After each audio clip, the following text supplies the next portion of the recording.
Assalamualaikum warahmatullahi wabarakatuh. Waalaikumsalam. Alhamdulillahirabbil alamin. Di malam ini kita bersama dengan Ustadzunal Karim Muhammad Rifki. Beliau guru tugas dari Pondok Pesantren Darullah wa Dakwah. Gimana Ustadz kabarnya Ustadz? Alhamdulillah. Alhamdulillah. Allah kasih kesehatan Mas Ustadz. Nah, Ustadz Al-Fakir ingin bincang-bincang, ngobrol masalah Isra Mi'raj Ustadz. Dan juga bulan ini kan salah satu bulan yang dimuliakan oleh Allah, yaitu bulan Rajab. Dan di bulan Rajab itu salah satu peristiwa yang paling istimewa bagi bagi umat Islam, yaitu peristiwanya Nabi Muhammad Isra wal Mi'raj. Jadi Al-Fakir ingin minta penjelasan tentang apa itu Isra Mi'raj Ustaz. Bismillahirrahmanirrahim. Alhamdulillahirabbil alamin wa sallallahu wasallama ala sayyidina Muhammad al-amin wa ala alihi wa sahbihi ajma'in. Wa ba'd. Sebelumnya Al-Fakir mengucapkan rasa syukur dan terima kasih untuk waktu dan kesempatan yang antum berikan Ustaz. Mungkin bahasanya kita bincang-bincang ringan aja. Nah Ustaz, santai ini. Iya. Soalnya kalau mau cerita Isra wal Mi'raj dari awal sampai akhir terlalu panjang. Waktunya juga mepet. Jadi kita berbicara tentang Isra wal Mi'raj ini sekelumit saja. Mungkin kita ambil yang inti-inti mungkin. Dan juga Isra wal Mi'raj ini sebuah hadiah dari Allah Subhanahu wa taala untuk Nabi Muhammad sallallahu alaihi wasallam. Allahumma shalli alaihi. Bahkan Syekh Umar Bahrak itu dalam kitab beliau Hadaikul Anwar beliau sebutin Isra wal Mi'raj ini adalah di antara tasliyatan lin Nabi sallallahu alaihi wasallam, sebagai penghibur untuk Nabi. Ketika di tahun ke-10 dari hijrahnya Nabi Muhammad sallallahu alaihi wasallam, Nabi ditinggal paman beliau yang nemanin dakwah di dakwahnya ya. Setelah itu disusul lagi 3 hari setelah itu, kata ulama salah ayam 3 hari setelah wafatnya Sayyiduna Abu Thalib, paman Nabi, meninggal lagi istri beliau, istri tercinta Ummul Mukminin Khadijah radhiyallahu taala anha. Tambah sedih Nabi Muhammad sallallahu alaihi wasallam. Setelah itu Nabi pergi lagi. Nabi ke Thaif, bukan sambutan hangat yang didapat, tapi bahkan dicaci maki, Nabi diremehin, dihina, ditindas. Bahkan Nabi sampai adamuhu, kata dalam kitab tuh, adamuhu, mereka buat kaki Nabi itu berdarah. Adamu kadameh. Sampai kaki Nabi itu karena lemparan batu-batu orang Taif itu Nabi berdarah. Nabi Shallallahu alaihi wasallam. Nah, dari sana diantaranya kata Syekh Umar Bahrak itu tasliyatan lin Nabi Shallallahu alaihi wasallam, untuk hiburan, untuk menghibur Nabi. Bukan cuma hiburan, tapi banyak, kata beliau, annal ulama muttafaquna ala anna al-Isra wal Mi'raj takriman min Allah Subhanahu lin Nabi wa tasliyatan lahu wa ta'widan amma laqahu min wafati sayyidatina Khadijah al-Kubra wa ammihi Abi Thalib. Itu sebuah rasa Allah ingin memuliakan Nabi Muhammad, ingin menghibur Nabi Muhammad, ingin ganti kesedihan Nabi Muhammad dengan Allah Isra wal Mi'raj ke Nabi Muhammad sallallahu alaihi wasallam. Itu bahkan itu nikmat yang paling besar, ru'yatullah, bertemu Allah Subhanahu wa taala.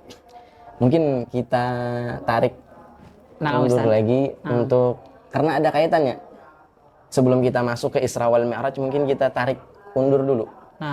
Dari sebelumnya ya Pak, sebelum tragedinya peristiwa Isra wal Mi'raj. Jadi Nabi Muhammad sallallahu alaihi wasallam ketika Allah angkat menjadi seorang nabi, Nabi pun mulai berdakwah, mulai menyebarkan Islam, mulai menyebarkan ajaran-ajaran Islam sirriyah wa jariyah.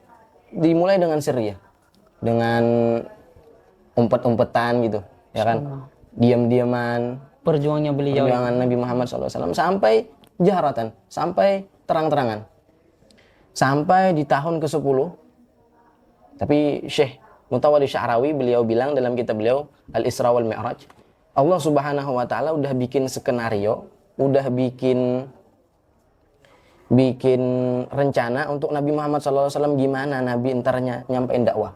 Jadi kata Syekh Mutawalli Sya'rawi, hayya Allahu lin Nabi sallallahu alaihi wasallam himayatain. Allah buat Nabi sallallahu alaihi wasallam dua penjagaan. Al-himayah ad-dakhiliyah, al-himayah al-khirijiyah minal kufar.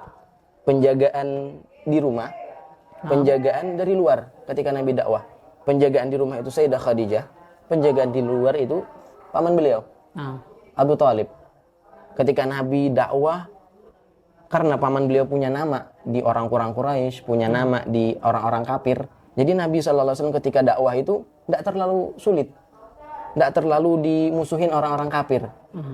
Karena paman beliau punya nama, orang besar bahasanya, ya kan? Jadi Nabi SAW tidak terlalu gitu, tidak terlalu ocehan orang-orang kafir, cacian orang-orang musyrik, itu tidak terlalu, karena ada paman beliau, himayah. Ada yang membantunya ya Pak ya. Himayah dari luar. Ketika Nabi capek balik ke rumah, capek udah dakwah, capek, pikiran terkuras, kadang dicaci maki, himmah turun, semangat turun. Ke rumah Allah sediakan himayah. Himayah itu istri beliau, ya kan? Datang capek Nabi Muhammad SAW disemangatin oleh Sayyidah Khadijah. Ada penyemangatnya Ada ya. penyemangat. Dari dalam ada penyemangatnya, dari luar istri. Ada pembantunya ya Pak ya. Iya. Nabi lagi down, Sayyidah Khadijah semangatin. Ya gitulah. Jadi Nabi SAW itu seakan-akan kalau bahasanya itu mungkin kalau bahasa orang-orang yang punya istri itu ketika capek kerja pulang ke rumah ada istri nyemangatin, bikinin kopi, teh, segalanya. Jadi semangat itu balik lagi. Nah begitu Nabi Muhammad SAW. Allah sediakan himayatan. Allah bentuk Nabi. Allah bentuk untuk Nabi dua penjaga, luar sama dalam. Setelah itu di tahun ke-10, di tahun itu meninggal Abu Thalib, yang kan menjadi himayah di luar. Setelah itu, 3 hari setelah itu disusul lagi dengan kepergian Sayyidah Khadijah ila Rafiqil A'la, berpulang ke rahmatullah juga. 2, tidak ada lagi Nabi himayah. Tidak ada lagi penjagaan Nabi ketika Nabi dakwah di luar, ketika Nabi balik capek di rumah, tidak ada lagi. Tapi Allah Subhanahu wa Ta'ala tidak ngajarin Nabi untuk langsung ngadu ke Allah Subhanahu wa Ta'ala. Ya Allah, coba dong agama ini langsung nyebar aja. Ya kan Allah qadir, Allah mampu aja. Kenapa Allah tidak begitu? Nah kata Syekh Mutawalli Sya'rawi, li'anna Allah Subhanahu wa Ta'ala ja'ala sayyidana Muhammadan uswatan li umatih. Karena Allah ingin menjadikan Nabi itu sebuah panutan untuk umat. Jadi Allah sediakan asbab, Allah sediakan tawakal, Allah sediakan ikhtiar, harus gunakan ini semua.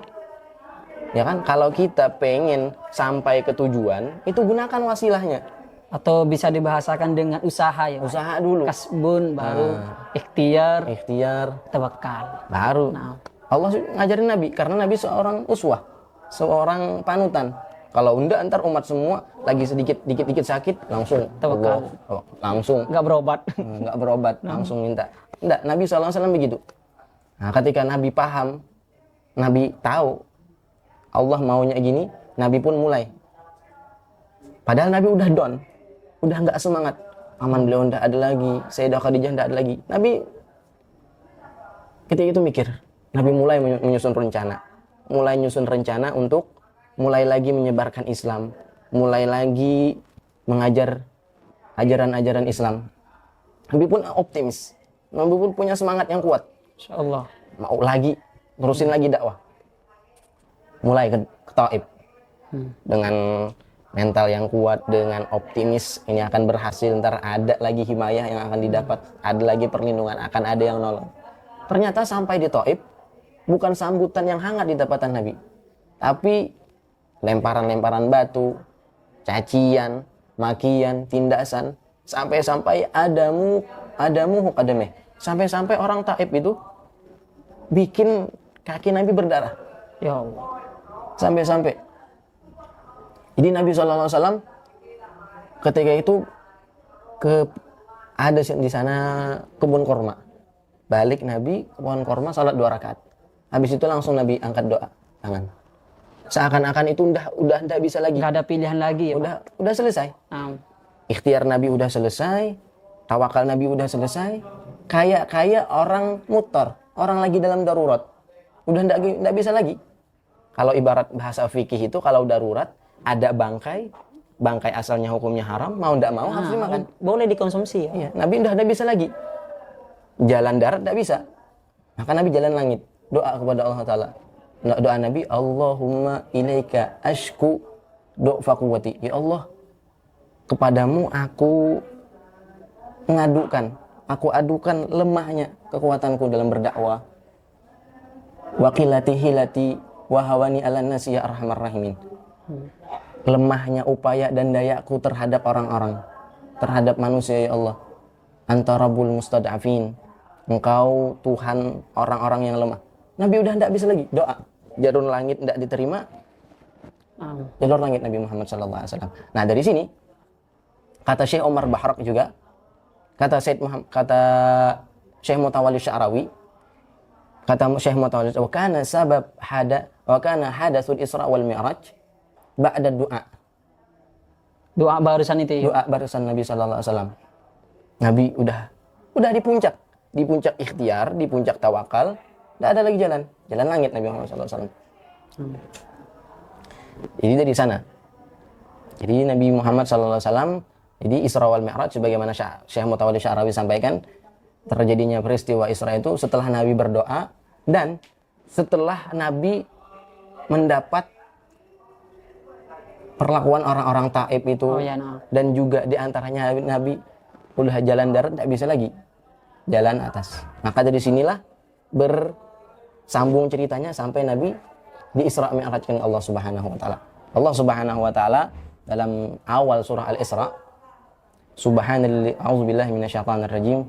Subhanalladzi asra bi 'abdihi lailan minal masjidil harami ilal masjidil aqsa linuriyahu min ayat alladzi barakna haulahu linuriyahu min ayatina innahu was-sami'ul basir. Allah Subhanahu wa taala memulai ayat Isra tersebut dengan subhana. Subhana itu kata ulama at-tanzih anillah subhanahu wa ta'ala fi dzatihi wa sifatihi wa af'alih. Kalau kita bahasakan itu bahasa Indonesianya maha suci Allah. Maha suci perbuatan Allah kayak perbuatan manusia. Maha suci Allah sifatnya kayak sifat manusia. Maha suci Allah sifat zatnya seperti zat manusia. Jadi seakan-akan kita disuguhkan di awal kalimat yang Allah firmankan itu, oh, kejadian yang akan Allah berikan kepada Nabi Muhammad atau perbuatan yang Allah akan perbuat kepada Nabi Muhammad itu tidak bisa otak kita nggak bisa, nggak sampai ke sana karena ini perbuatan Allah. Maha suci Allah Subhanahu wa taala. Setelah itu alladzi asra bi 'abdihi laila, yang menjalankan. Asra yusri, isra'an itu berjalan malam. Jadi tanpa perlu dikasih kata lailan, udah cukup. Karena tambah lagi lailan makin kuat. Alladzi asra bi 'abdihi lailan. Abd. Allah sampaikan dengan menggunakan kalimat abdun. Abdihi. Abd itu sebagaimana Syekh Omar Bahrak menyatakan di dalam kitab beliau, Syekh Muhammad juga Faraidul Bahiyah, juga dalam kitab Isra wal Mi'raj punya Syekh Mutawalli Sya'rawi, al-abd itu huwa ruh wal jasad. Jadi ruh wal jasad yaqazatan la manaman. Jadi Nabi Isra dari Masjidil Haram ke Masjidil Aqsa itu Nabi dengan jasad plus rohnya. Dalam artian tidak mimpi Nabi. Bahkan lagi waktu jaga. Itu yang disampaikan. Ini mengkanter orang-orang yang zaman dulu Nabi ketika sampai ente cuma mimpi Muhammad. Ya kan Allah beriman ya, Pak. Alladzi barak, setelah itu minal Masjidil Haram ilal Masjidil Aqsa. Minal itu min ibtidaiyah. Jadi permulaan Isra wal Mi'raj itu dari Masjidil Haram ilal Masjidil Aqsa. Finishnya ilal Masjidil Aqsa. Itu Isra. Kemudian alladzi barakna haulahu, yang kami berikan keberkahan di sekitar Baitul Maqdis atau Masjidil Aqsa, linuriyahu min ayatina, supaya kami perlihatkan kepada engkau Nabi Muhammad dari tanda-tanda kami. Innahu huwas samiul basir. Allah gunakan redaksi dengan innahu huwas samiul basir. Kenapa ndak Allah bilang innahu ala kulli syai'in qadir? Nah. Ya kan? Nah, ini kata ulama, innahu huwas sami, Allah itu maha mendengar. Allah itu mendengar doa Nabi ketika udah hendak ada jalan daratan, udah hendak diterima doa Nabi. Allah yasma, Allah dengar doa Nabi Muhammad SAW. Wa sami'ul basir, Allah dengar, Allah lihat. Allah lihat perlakuan orang-orang Taif, Allah lihat cacian orang Taif, tindasan orang Taif Nabi Muhammad SAW. Maka yang redaksi yang dipakai innahu sami'ul basir. Itu kalau kita ayatnya.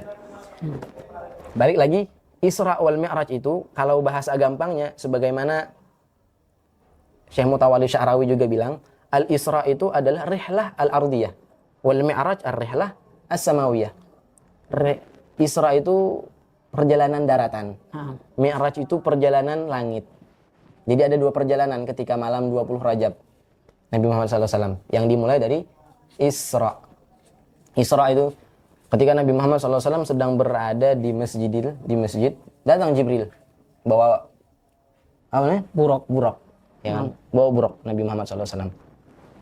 Nabi dalam masjid, Sayyidina malaikat Jibril suruh keluar ke Hijr Ismail. Di Hijr Ismail sebelum melaksanakan perjalanan dibelah dulu dada Nabi Muhammad SAW. Dibelah dada Nabi Muhammad SAW. Ini kata Syed Muhammad bin Al-Awliki, ini hakiki kata beliau, laisa ma'nawi. Ini memang belah yang benar-benar, yang mahsus, yang bisa dilihat, yang bisa diraba, yang bisa dipanca inderakan. Memang dibelah benar-benar dari Nabi Muhammad SAW. Nah, kata malaikat Jibril setelah mengeluarkan alaqah sauda, apa, daging hitam, dikeluarkan, bilang hadza syaitanu minka, wahai Nabi Muhammad, nih, ini bagian syaitan dari engkau. Nah, ini dikomentari oleh Syekh Dardir dalam kitab beliau. Kata beliau, ai mahal waswasatihi wa tasallutih in kana alaihi sabil. Ini kata beliau, ini halu syaitan ini bukan halu syaitan, tapi maknanya adalah ini tempat syaitan bisik-bisik. Ya kan kayak kita kadang, teman-teman, asyik yuk. Nah, tempat bisikan syaitan di sana. Itu pun kalau kata Imam Dardir, in kana alaihi sabil. Kalau iblis, kalau syaitan punya jalan untuk goda Nabi Muhammad SAW. Jadi maksud di sana itu menampakkan kesempurnaan Nabi Muhammad secara batin Nabi Muhammad. Dan sebagaimana Nabi Muhammad itu udah sempurna dari zahirnya. Khalqan khuluqan. Ya kan? Nah, kata Nabi Sayyid Muhammad itu dalam kitab beliau, wa waqa'a fi khatari ma'nan akhar. Kata beliau, terlintas di benakku, kata Sayyid Muhammad, itu ada makna yang lain. Apa makna tersebut? Kata Sayyid Muhammad, karena Sayyidina Muhammad sallallahu alaihi wasallam, karena qalbu Sayyidina Muhammad sallallahu alaihi wasallam mamlu'un birrahmah. Hati Nabi Muhammad itu dipenuhi dengan rahmat. Sebagaimana Allah firmankan, inna arsalnaka rahmatan lil alamin. Kami wahai Muhammad, Nabi Muhammad, kami utus engkau itu untuk memberikan rahmat seluruh dunia, lil alamin. Al-alam, ya kan? Masih Allah. Siapa aja, syaitan, iblis, jin, semua. Masuk semua kena. Harusnya dapat rahmat semua. Nah, kata Sayyid Muhammad, rahmat yang ada dalam hati Nabi Muhammad SAW itu dikeluarkan rahmat tersebut yang untuk iblis. Jadi iblis itu tidak ada rahmat, dapat rahmat di hati Nabi Muhammad SAW. Iblis wa a'wanuh wa akhwatuh. Iblis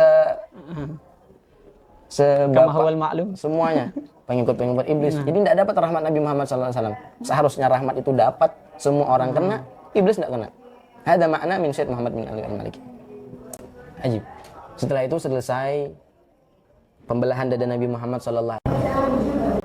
Kata Sayyid Muhammad, kana qalbu Sayyidina Muhammadin sallallahu alaihi wasallam mamlu'an birrahmah. Hati Nabi Muhammad sallallahu alaihi wasallam itu terpenuhi dengan rahmat. Sebagaimana Allah firmankan, inna arsalnaka rahmatan lil alamin. Bahwasanya kami Nabi Muhammad, kami mengutus engkau untuk rahmat semua alam. Al-alam kan sebagaimana yang kita tahu masih umum. Siapa aja kena bahasanya. Syaitan, jin, iblis semuanya kena. Jadi Kata Sayyid Muhammad SAW, nah rahmat yang ada di hati Nabi Muhammad SAW yang harusnya kena menyeluruh, itu bagian rahmat yang iblis itu tidak kena, dikeluarkan dari hati Nabi Muhammad SAW. Jadi iblis wa akhawatuhu wa awanuhu, pembantu-pembantunya, teman-temannya yang ikut jejak iblis semua itu tidak dapat rahmat Nabi Muhammad SAW. Jadi itu makna dari Sayyid Muhammad radhiyallahu taala anhu arda. Kemudian setelah itu selesai pembelahan dada Nabi Muhammad SAW, Nabi dicap, distempel antara baina katifai, antara dua belikat Nabi SAW. Sebagaimana baina katifaihi alamah, sebagaimana dalam syair biasanya, ya kan? Setelah itu baru dibawa ke Burak, disuruh menaiki Burak Nabi Muhammad SAW. Naiklah ke Burak Nabi Muhammad SAW. Awalnya Burak ini yasta'si, kayak ndak mau dibuat Nabi, angel kalau bahasa orang Jawa, nggak mau. Kata Jibril, ma rakibaka abdun akramu Allahi ala Muhammadin min Muhammadin. Burak, ndak ada manusia hamba yang lebih mulia di sisi Allah itu dibandingkan Nabi Muhammad, ndak ada. Tegur sama mereka Jibril. Burak, ya. Nah, dari setelah itu mau Buraknya. Berangkatlah Nabi Muhammad SAW Isra, perjalanan daratan. Mulai Nabi Muhammad SAW dari Masjidil Haram ke Masjidil Aqsa. Jadi dari Masjidil Haram, Masjidil Aqsa itu banyak melewati tempat-tempat barokah, tempat-tempat karamat, tempat-tempat mulia. Di antaranya Thayyibah. Di Madinah, Nabi lewat di Madinah. Setiap lewat di tempat yang barokah itu Jibril ngomong ke Nabi, Inzil wasalli. Nabi Muhammad turun, salat dulu. Di antaranya di Thayyibah, di antaranya lagi Tursina, tempat berdialognya Nabi Musa dengan Allah Subhanahu wa taala. Di antaranya Baitul Laham, tempat kelahirannya Nabi Isa. Salat juga Nabi Muhammad SAW. Sampai di Baitul Maqdis, Nabi Muhammad SAW juga sholat di sana, bahkan sholat imam, menjadi imam para anbiya semua di belakang. Setelah Nabi SAW di Baitul Maqdis sholat, keluar dari sholat, Nabi disuguhkan oleh Jibril bi ina'in min labanin wa ina'in min khamrin. Satu wadah isinya susu, satu wadah isinya khamar. Nabi pilih khamar. Kata Sayyidina Jibril, hudita ilal fitrah. Nabi Muhammad, engkau diberi petunjuk untuk ngambil kesucian. Nabi pilih. Nah, dari sini selesai Isra. Nabi Muhammad SAW perjalanan darat sampai Masjidil Aqsa. Titik finishnya di Masjidil Aqsa selesai. Baru Nabi uruj, naik Mi'raj lagi, perjalanan langit. Langit pertama Nabi Adam, langit kedua Nabi Isa, langit ketiga Nabi Yusuf, langit keempat Nabi Idris, kelima, keenam, ketujuh, sampai di langit ketujuh selesai. Naik lagi Sidratul Muntaha, sampai ke atas bertemu Allah Subhanahu wa taala, ru'yatullah, dapat hadiah salat 50 waktu, balik lagi ketemu Nabi Musa. Nabi Musa, Nabi Muhammad, antum dapat apa dari Allah Subhanahu wa taala? Dapat sholat 50. Loh. Umat ente enggak tahan, Nabi Muhammad. Umat engkau enggak bisa. Enggak mampu. Umat ana yang kuat-kuat aja enggak mampu satu kali satu sholat dalam sehari. Minta keringanan. Bolak-balik Nabi sekitar sampai 9 kali. Setelah itu turun Nabi Muhammad SAW, balik sampai di tempat tidur Nabi Muhammad SAW. Selesai Isra wal Mi'rajnya selesai. Nah, mungkin kalau kita mau berbicara panjang banyak, keesokan harinya Nabi ceritain. Nah, mungkin karena kita bincang-bincang dikit aja. Jadi mungkin cukup menurut Al-Fakir untuk ini, Ustaz. Terima kasih Ustaz, penjelasannya dari tadi semoga bermanfaat, khususnya terhadap umatnya Nabi Muhammad SAW. Dan saya tadi Ustaz Al-Fakir itu sangat terharu mendengar dari penjelasan antum sebelum peristiwa Isra wal Mi'raj, yang mana Nabi Muhammad itu tidak ada pilihan lagi kecuali dengan tawakal, doa terhadap Allah. Itu kan menjadi pelajaran bagi kita sebagai umatnya, Ustaz. Ketika kita dalam keadaan apapun, dalam keadaan susah, dalam keadaan dihina, dalam keadaan apapun itu, yang mana manusia di sekitarnya tidak ada yang mau membantu, tidak ada yang mau apalagi dihina oleh orang-orang sekitar kita. Itu kan melihat dari ceritanya Nabi Muhammad, itu gak boleh lepas dari doa terhadap Allah. Sangat anam. Jalur daratan tidak bisa, jalur langit. Jalur langit, Ustaz. Dan juga Ustaz, Al-Fakir ingin beberapa poin yang Al-Fakir dengar barusan, beberapa poin yang Al-Fakir tanyakan. Itu ketika, kenapa sih Allah Ta'ala gak langsung memanggil Nabi Muhammad itu langsung ke langit? Kenapa masih melewati pelantara buruk? Itu Ustaz. Alasannya kenapa, Ustaz? Kemudian setelah itu, kenapa Allah Ta'ala memanggil Nabi Muhammad dinaikkan ke langit itu melewati dari Masjidil Aqsa? Kenapa gak dari Masjidil Haram? Seperti itu. Kemudian poin selanjutnya yang Al-Fakir tanyakan itu masalah sholat. Itu kan mungkin dari kebanyakan orang-orang itu pasti janggal. Dalam Isra Mi'raj itu kan belum disyariatkan sholat. Belum diperintahkan sholat oleh Allah Subhanahu Wa Taala. Tapi belum Mi'raj ya. Nah, iya. Tapi di dalam Isra Mi'raj itu Nabi Muhammad melakukan sholat. Tiap tempat yang mulia sholat. Nah, di Masjidil Aqsa itu mungkin lebih didetailkan penjelasannya. Sebenarnya yang dilakukan oleh Nabi Muhammad itu sholat apa, Ustaz? Nah, cukup, Ustaz. Pertanyaan mewakili orang-orang di luar begitu. Tapi pertanyaan ini hakikatnya sebenarnya Ustaz udah dijawab para ulama-ulama zaman dulu dalam kitab beliau. Di antaranya Syekh Mutawalli Sya'rawi dalam kitab beliau Al-Isra wal Mi'raj.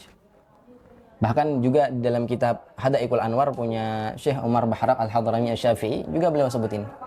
Yang pertama, pertanyaan antum itu kenapa sih Nabi Muhammad itu Isra, perjalanan daratan itu masih menggunakan buraq? Ya kan? Padahal Allah Subhanahu wa taala qadir. Allah mampu dilipat-lipat bumi deket langsung sampai ke Masjidil Aqsa. Atau Allah kirim angin buat Nabi, kendaraan Nabi kayak Nabi Sulaiman atau yang lain. Kenapa harus buraq? Ya kan?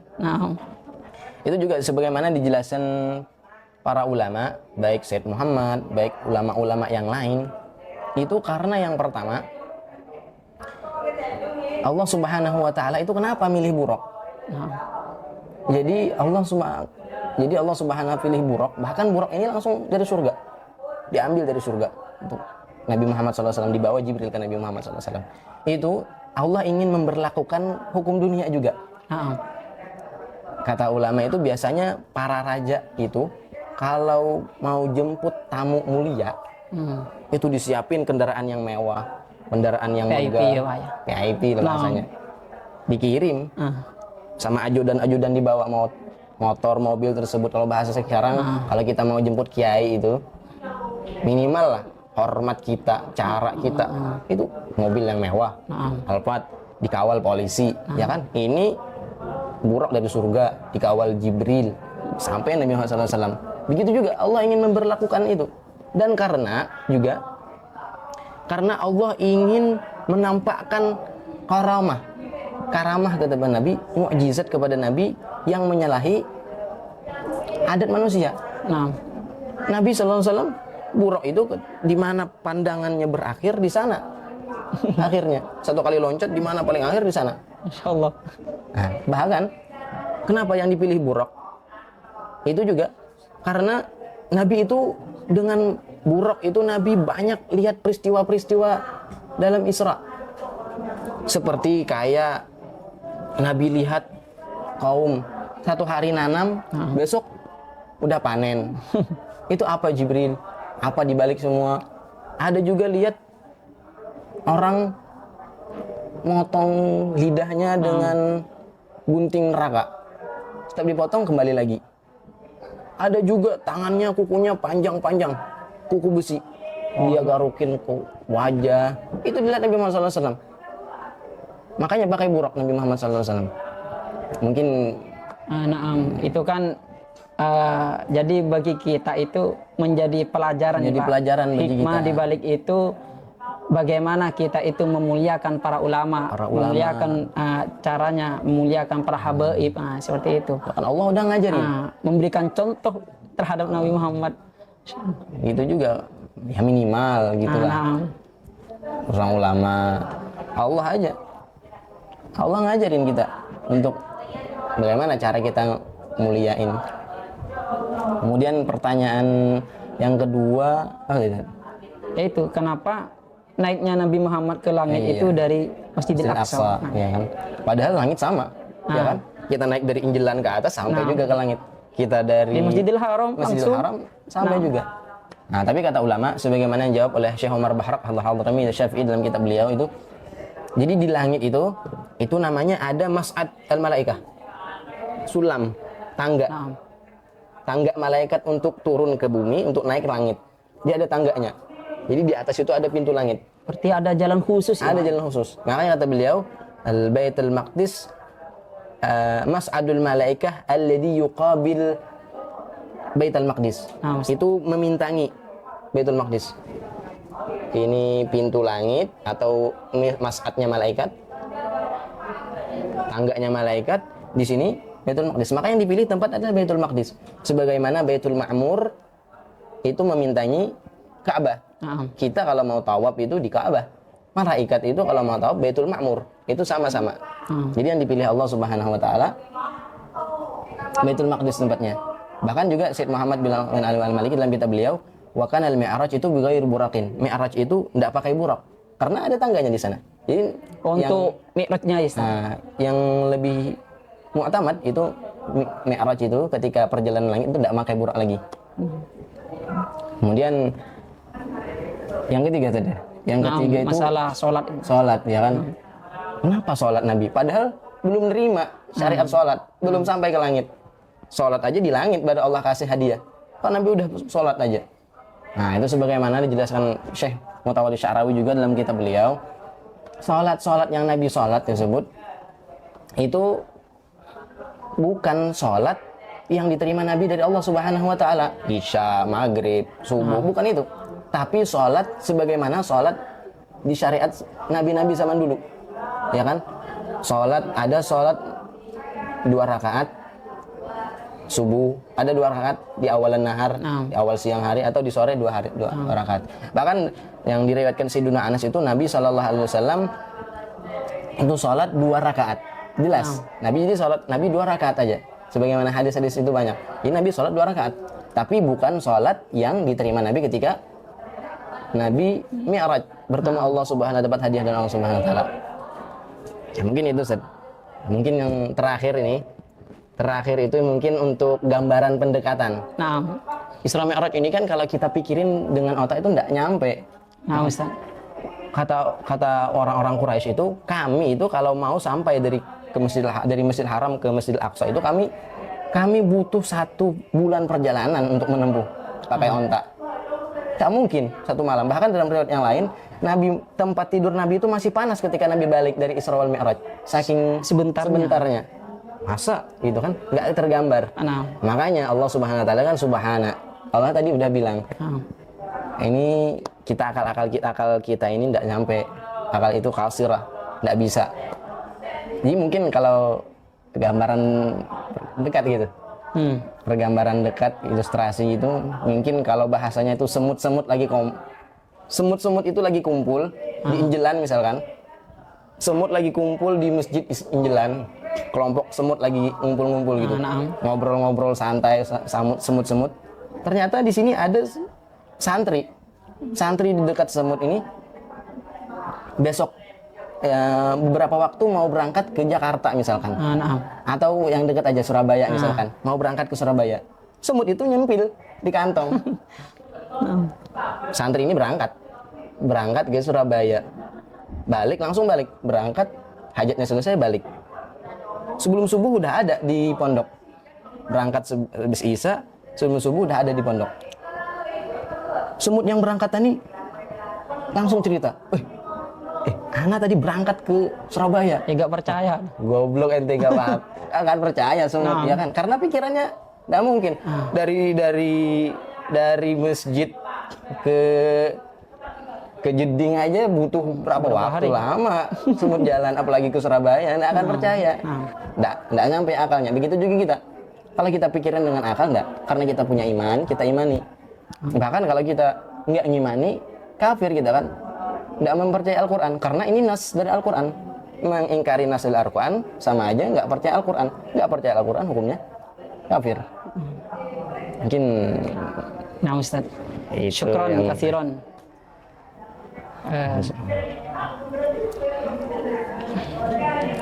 Terima kasih penjelasannya. Ini sangat bermanfaat sekali. Jadi masih banyak orang-orang di luar sana Ustaz masih tidak tahu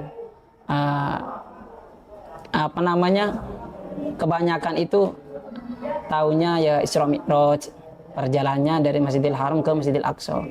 Tapi sebelum peristiwa itu banyak yang belum tahu bahwa sebelum peristiwa tersebut Nabi Muhammad mengalami mengalami kesedihan, kesusahan itu, sehingga terjadinya peristiwa tersebut. Itu di antara sebabnya. Memang skenario-nya Allah, rencananya Allah udah ada itu ya, tapi memang sebab. Begitulah Allah Subhanahu wa taala. Allah taala itu memang jadiin sebab, jadiin tawakal. Allah enggak mau langsung. Allah tolak, enggak mau. Cari dulu, ikhtiar dulu. Nah, gitu juga Nabi Muhammad SAW. Karena Nabi SAW sebagaimana yang tadi, Nabi itu seorang uswah.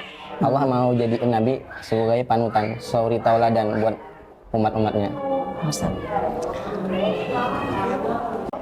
Mungkin sudah cukup Ustaz ngobrol santainya, bincang-bincangnya barusan itu. Alhamdulillah saya mendapatkan tambahan ilmu. Apalagi tadi itu masalah tentang Nabi Muhammad melakukan sholat itu Masya Allah itu. Dan juga yang dipilih Masjidil Aqsa dinaikkan ke atas langit Nabi Muhammad. Itu mungkin sudah cukup dari sini. Bila mana ada kesalahan atau kekeliruan dari kami, dari mewakili diri Ustadzin Al-Karim Muhammad Rifki, kami mohon maaf sebesar-besarnya. Ihdinas siratal mustaqim. Assalamualaikum warahmatullahi wabarakatuh.